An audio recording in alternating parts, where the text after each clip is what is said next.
Good evening or good day, wherever you are. My name's Graham Gordon Thomas, and my lifelong study has been evolution and trying to understand how the universe works. But I want to examine the possibility that the elongated skulls, or people who own the elongated skulls that have been found in Peru and different places all around the world, I want to explain why, because they've been found, maybe they're not totally human.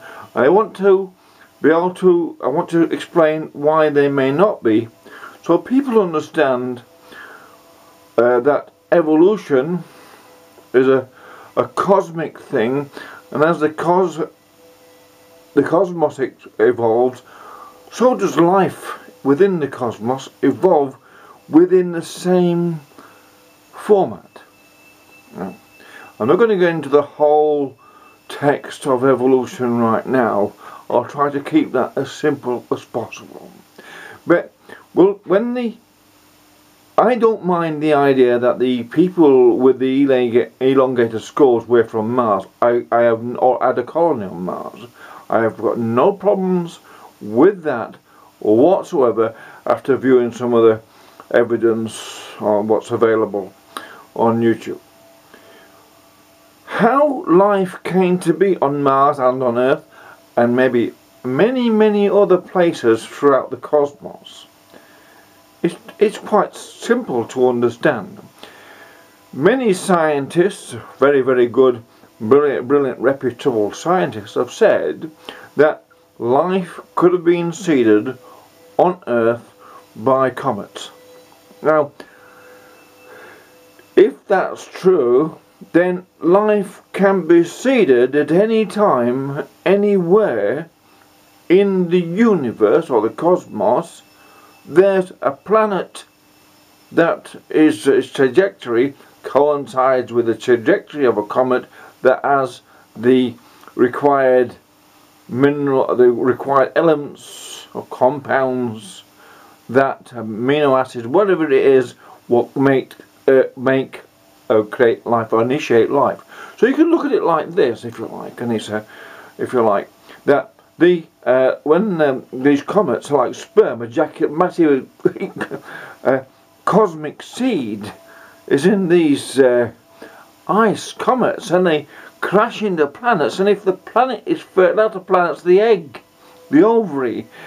And it's got all the minerals and all the required elements to then combine with this life seed to then create life. And life, wherever it is created, it is created within the niche and the fertility or not of that particular planet. And it just is exactly the same as how life is on Earth, from the bottom of the oceans to up the mountains, from oak trees to jellyfish, from dinosaurs to mice, to octopus, to ants. The variation on Earth gives us an indication of the variation throughout the cosmos, because of the ocean depths tell you what can be formed under great pressures, and on the Earth's surface what can be formed under less pressures. And if you have different planets of different sizes, then the size of a planet may well determine the size of the potential size of the species. Or certainly, if we look at the elongated skulls, and it suggests, and it's only a suggestion because of the possible evidence that there was life on Mars and there was a great catastrophe there, and it feels very sad when you look at Mars and see what's there. It actually feels really sad. I don't know why, it just feels very sad. And you look at it and it looks a little bit like some of the ruins what's under the water on Earth. Maybe there's a connection there, but certainly because of the low atmospheric pressure on Mars and the low gravity, then the chances are that the people who evolve there, if they evolve there, may have evolved with these large skulls.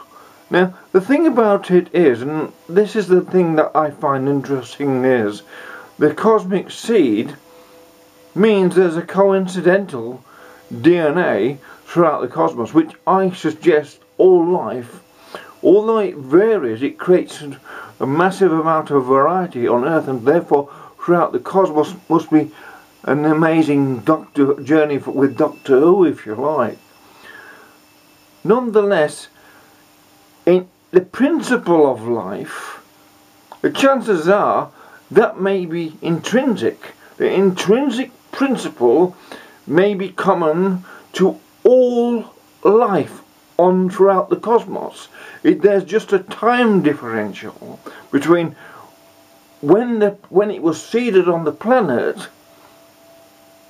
and how it evolved on the planet, depending on the environment of that planet. Because each planet's a niche, and it creates its own life, but each part of the Earth is niches, and it creates its own life.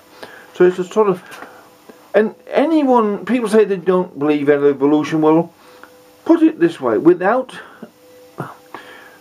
evolution, nothing survives. At first, climate difficulties will wipe everything out. Those species, they've got ability to evolve within niches, economic niches within the environments, and breed in the strengths.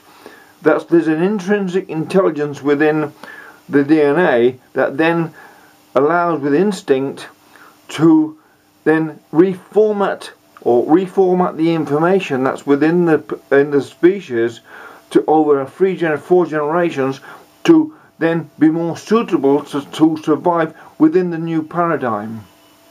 That's basically evolution in a nutshell. And that is also with human evolution. If we couldn't adapt to different environments on Earth, well, we'd only live in somewhere where it was warm and cosy. We wouldn't live where the Eskimos live, or in the jungles or in the deserts. People adapt.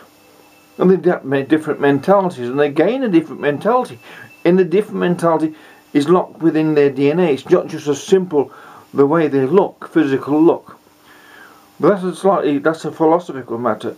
But I'm saying I'm suggesting that possibility. I've got no problems at all, no qualms, no difficulties, and imagining that people from Mars could have travelled with these elongated skulls, had the ability to travel between here and there, because it would be very, very arrogant of humans to think, well, we can't travel that far, how could anyone else? That's extreme arrogance.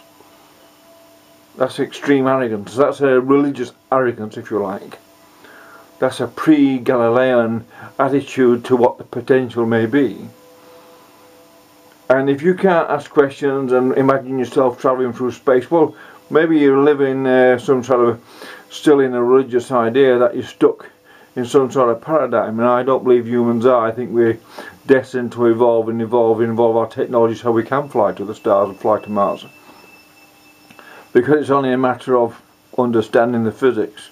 And someone already has, because they moved and shaped these big stones in some ways that we don't understand, or we can get an idea of. They used frequencies and frequency modulations to tune into the frequencies of the different elements and compounds within the materials and shape them accordingly, or use frequency lasers and stuff like that.